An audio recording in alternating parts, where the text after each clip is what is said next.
Spectrographe de masse. Un spectrographe de masse est constitué de trois parties. La chambre d'ionisation, dans laquelle les atomes de potassium K39 et K41, de masse respective M1 et M2, portés à haute température, sont ionisés en ion K+. La chambre d'accélération, dans laquelle les ions sont accélérés entre O1 et O2, sous l'action d'une tension U égale 10 kV, établie entre les grilles G1 et J2. La chambre de déviation, dans laquelle les ions sont déviés par un champ magnétique B, de direction perpendiculaire au plan de la figure, et d'intensité B égale 0,1 Tesla. Un collecteur constitué d'une plaque photosensible est disposé entre M et N. On néglige le poids des ions devant les autres forces et on admet qu'à la sortie de la chambre d'accélération, les vecteurs vitesse des ions sont continus dans le plan de la figure. Et le module V égale la racine 2 fois E fois U sur M. Et la masse M égale A fois MP, avec A le nombre de masses et MP la masse du proton. MP égale 1,67 fois 10 au moins 27 kg. On donne E égale 1,6 fois 10 au moins 19 coulombs. 1. Quel est le sens du champ magnétique B régnant dans la chambre de déviation pour que les ions puissent atteindre le collecteur? 2. Montrer que la trajectoire des ions est plane et située dans un plan perpendiculaire au vecteur champ magnétique B et contenant le vecteur vitesse et que le mouvement est circulaire uniforme. 3. T1 désigne le point d'impact des ions K plus 39 sur le collecteur et T2 celui des ions K plus 41. Calculer la distance T1, T2.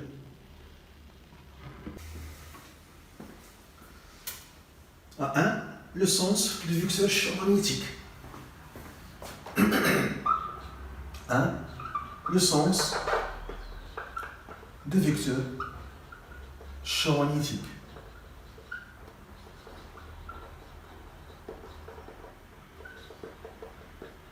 B. Lorsqu'on a une particule chargée Q par une charge Q qui est en mouvement avec une vitesse V dans un champ magnétique, la particule dévie car il subit la force magnétique de Lorentz qui a pour expression F est égal Q fois V vectoriel B. C'est la force magnétique de Lorentz. C'est caractéristique. La direction de cette force est perpendiculaire à la direction du vecteur vitesse V et perpendiculaire aussi à la direction du vecteur champ magnétique B. Le sens de la force magnétique de Lorentz est tel que le trièdre QV, B, F est direct. On applique la règle des trois doigts de la main droite. Le pouce représente QV, l'index représente le vecteur P et le majeur représente la force magnétique F. Cet ordre est un trièdre direct. Donc on applique cette règle des trois doigts de la main droite pour déterminer le sens de la force magnétique F. QV, B, F. Sans intensité, F est égal si V0, le vecteur vitesse V0 et le vecteur champ magnétique B sont perpendiculaires, donc c'est l'intensité, c'est la valeur absolue de la charge fois V fois B. La valeur absolue de la charge, car la charge peut être négative. Dans l'exercice, on a une charge positive. Et l'intensité est toujours positive. On veut que les ions arrivent au collecteur Mn, au collecteur Mn. Donc, en ce point, en O2, la force magnétique doit être vers le bas. pour que la trajectoire soit en bas, pour que les ions arrivent au collecteur Mn, au point T1 et T2. Donc, comment doit être le sens du vecteur champ magnétique B pour que la force magnétique soit vers le bas? On applique la règle des 3 doigts de la main droite. Donc ici, dans notre cas, on a une charge positive, Q est positif. Donc, QV et V en même sens. Il faut faire attention ici. Si Q est négatif, QV et V en des sens contraires. Ici, on a Q est positif, donc QV et V en même sens. Et ici, QV, BF doit être un triade direct avec QV, n'est pas V, n'est pas le vecteur vitesse, mais le vecteur Q fois V. Donc ici, il faut voir QV. Donc Q est positif, V 0 comme ça. Donc QV, c'est vers la droite, au point O2. Donc au point O2, voilà. Donc QV, QV, QV, BF. Donc QV, BF doit être vers le bas pour que les ions atteignent le collecteur. Donc B vers l'avant. On le représente par un point. Ça signifie que le vecteur champ magnétique, c'est vers l'avant, vers l'extérieur du tableau ou bien de la feuille. Donc, le vecteur champ magnétique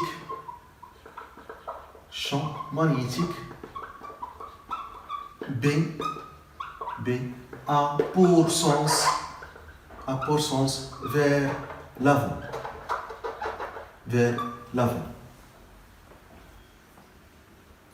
Pour que, ou bien car le trièdre QV, BF est direct.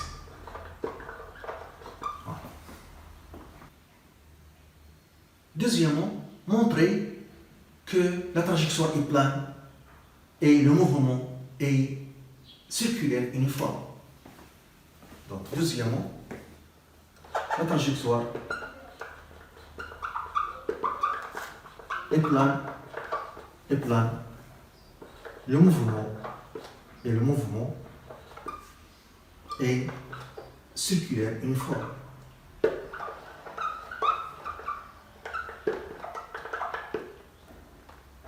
Circulaire uniforme.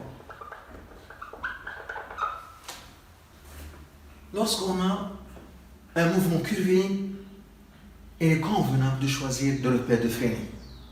Le repère de Freinet a pour origine M et un vecteur unitaire tangentiel U et un vecteur unitaire normal N. Son origine est confondue avec la position de la particule qui est en mouvement. Et le vecteur unitaire tangentiel est tangent à la trajectoire et orienté dans le sens de mouvement.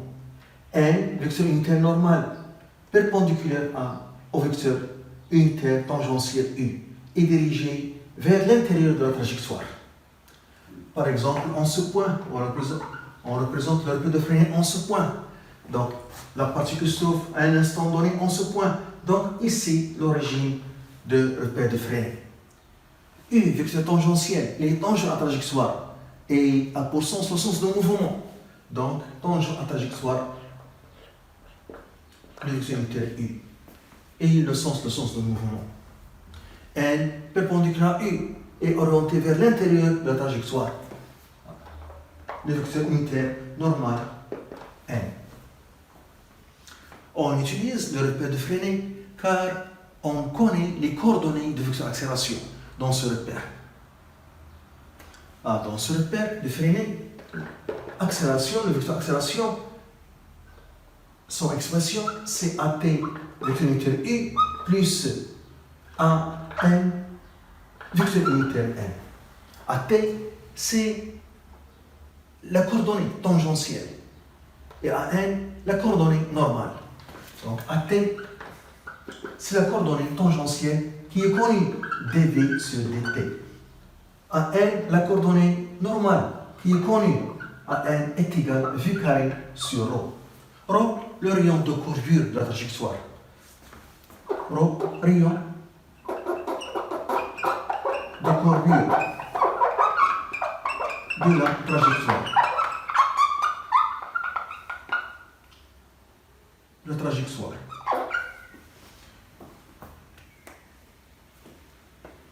Pour trouver le rayon de courbure en ce point, on trace un cercle tangent à la trajectoire en ce point. Son rayon, c'est le rayon de courbure.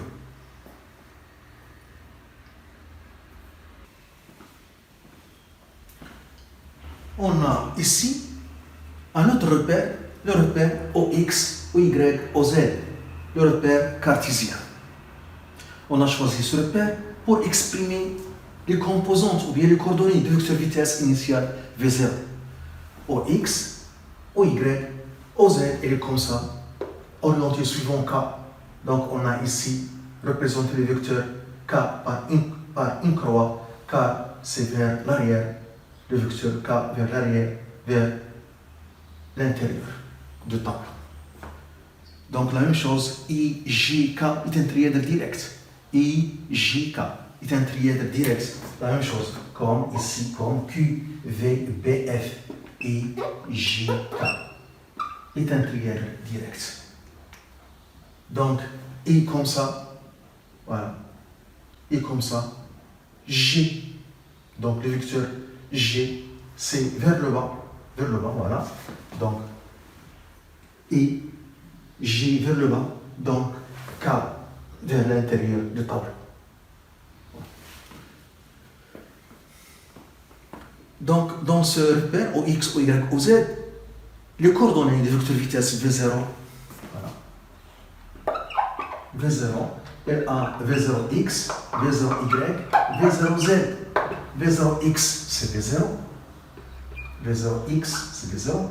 V0Y, V0 perpendiculaire à OY, donc c'est 0. V0 perpendiculaire à OZ, donc c'est 0. AT égale à 0, la particule se trouve au point O2. AT égale à 0, avec la vitesse V0. Ce sont les conditions initiales. Pour montrer que la trajectoire est plane, on applique la deuxième loi de Newton. Donc la somme des forces extérieures appliquées est égale ma. Donc sans mettre ici à G, car on a une particule donc ponctuelle. Donc il est confondu avec son centre d'inertie G.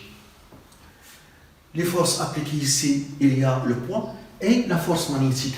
Lorsqu'on a une particule chargée et une vitesse V dans un champ magnétique, il est soumise à la force magnétique de Lorentz. Donc il y a ici la force magnétique et le poids. Mais le poids est négligeable devant la force magnétique, car on a une particule de masse négligeable, de masse très faible. Donc le poids de la particule est négligeable devant la force magnétique. Donc on considère que la particule est soumise uniquement à la force magnétique de Lorentz. Donc F est égal à ma. On veut représenter la force magnétique F au point M. On applique la règle des trois doigts de la main droite. Donc on a la vitesse. Le vecteur vitesse a pour sens le sens de mouvement. Donc le vecteur vitesse, c'est ça. Son sens, c'est le sens de mouvement. C'est le sens de U. On a une charge positive, Q est positif. Donc QV et V en même sens. Donc QV et V en même sens. QV et V en même sens. Donc QV, il est comme ça. B vers l'œil. Voilà. Donc, voilà. Donc, L est centripète vers le centre. Il a pour sens le sens de N, le vecteur unitaire normal, N, du repère de Freinet. Donc, F est centripète vers le centre. La force magnétique F. On va va projeter cette équation sur l'axe OZ. L'axe OZ est comme ça, orienté suivant K. Donc, FZ est égal M à Z. FZ, voilà, donc FZ est comme ça. Donc, F est perpendiculaire à l'axe OZ. Donc, sa projection sur l'axe OZ est égale à 0. Donc, ici, 0 est égal M à Z. Donc, on a AZ est égal à 0. AZ, c'est dvz sur dt est égal à 0. Donc, Vz est égal à une constante C. Pour déterminer la constante C, on utilise les conditions initiales. AT égale à 0. Donc, ici, on a AT égale à 0. Vz est égal, Vz est égal V0Z. Donc, on voit que la constante, c'est V0Z. Donc, Vz est égal V0Z, qui est égal à 0. Qui est égal à 0. Voilà. Qui est égal à 0 ici. Vz, c'est dz sur dt. dz sur dt est égal à 0. Donc, z est égal à une constante. C' à t égale à 0. Z est égal à z0. Donc, C' est égal à z0. Donc, z est égal à z0. À t égale à 0, la particule a été à l'origine. O2, deux repères, OX, OY, OZ. Donc, c'est 0. Donc, z est égal à 0 à chaque instant. Ça signifie que le mouvement est plan, que la trajectoire est plane. Donc le mouvement est plan. Voilà.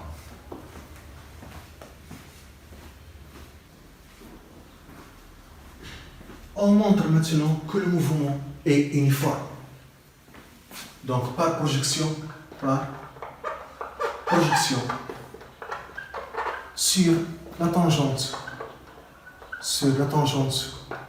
orientée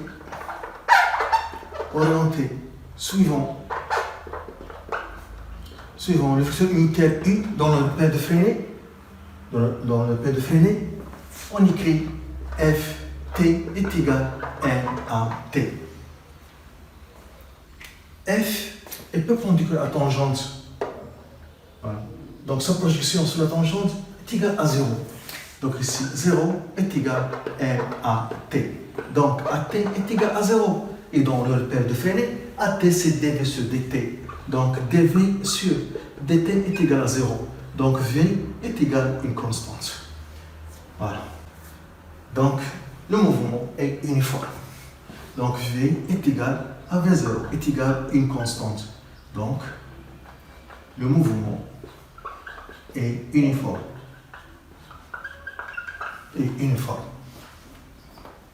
C'est le module qui est constant.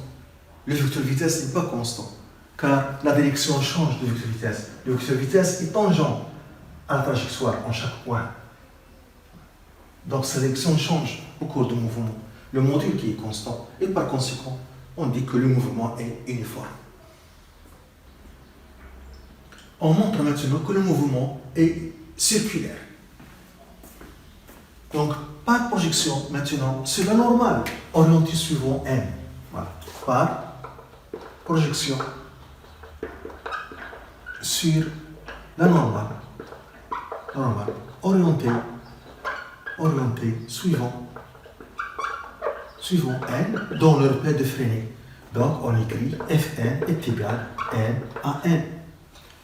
Fn est obtenu par projection de vecteur force magnétique sur la normale. Donc, la projection dans toute la longueur. Et F et N en même sens. Donc, Fn est positif. C'est l'intensité. Donc, c'est Q fois V fois B. N à N dans le repère de Freinet, V carré sur ρ. V carré sur ρ. On simplifie par V.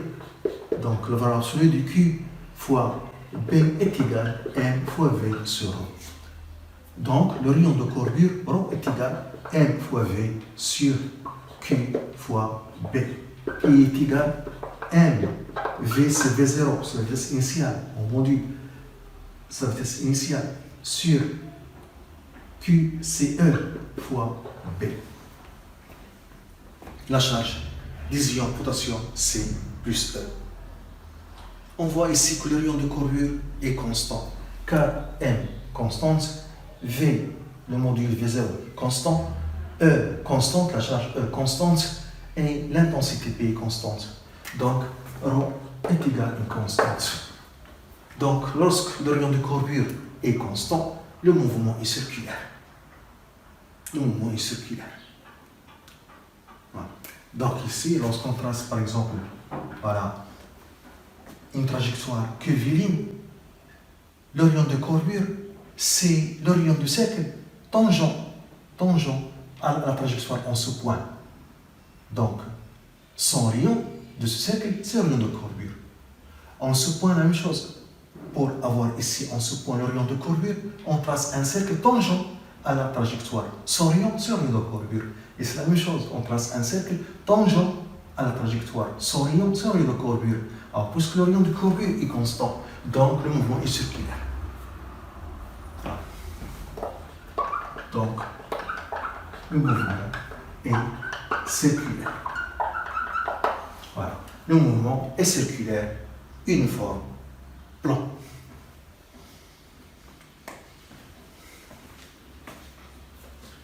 La distance T1, T2. Troisième. La distance T1, T2. On a ici le spectrographe de masse. Il est constitué de trois parties. Chambre d'ionisation, d'accélération et de déviation. Ici, pour l'accélération, on applique une tension accélératrice et pour que les ions arrivent au point où ils entrent dans le champ magnétique où ils subissent la déviation magnétique. La distance T1, T2, c'est O2, T2 moins O2, T1. O2, T2 moins O2, T1. Et la distance O2, T2, C2, R2. Et la distance O2, T1, C2, R1. Et on a l'expression de rayon, c'est le rayon de courbure. Donc, ρ est égal à R est égal à N fois V sur E fois B. Donc, R1, c'est M1 fois V1 pour l'ion potassium 39 sur E fois B, qui est égal à M1 sur E fois B fois la racine. On a donné l'expression de V1, C2 fois E fois U, la tension U accélératrice, sur M1. Donc R1 est égal, je vais faire entrer M1 dans la racine, donc j'aurai M1 au carré sur M1, donc il reste M1 en haut. Et je vais entrer E dans la racine, donc j'aurai E sur E au carré, donc il reste E en bas.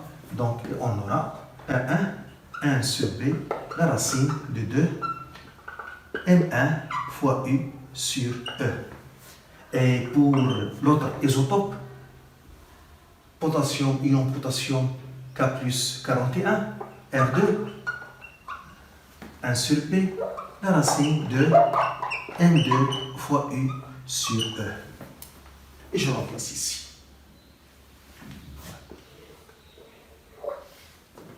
Donc la distance T1, T2 est égale à 2 facteurs de 1 sur B.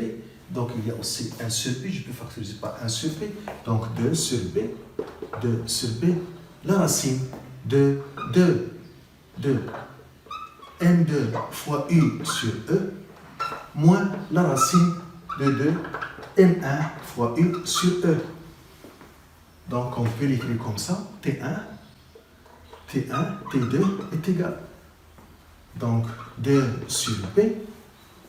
Donc ici j'ai 2U sur E, de U sur E, je peux factoriser par la racine de 2 fois U sur E fois la racine de M2 moins la racine de M1.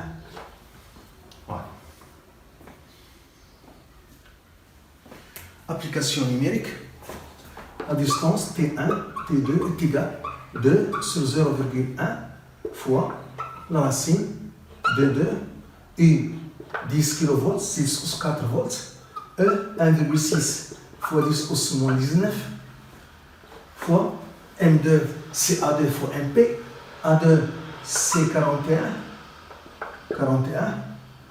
MP 1,67 10 au moins 27 kg moins la racine de M1 c'est A1 fois MP, A1 39 fois 1,67 fois 10 au moins 27 en kg. T1, T2 est égal. On trouve 4,6 fois 10 moins 2 mètres. 4,6 fois 10 moins 2 mètres qui est égal à 4,6 cm.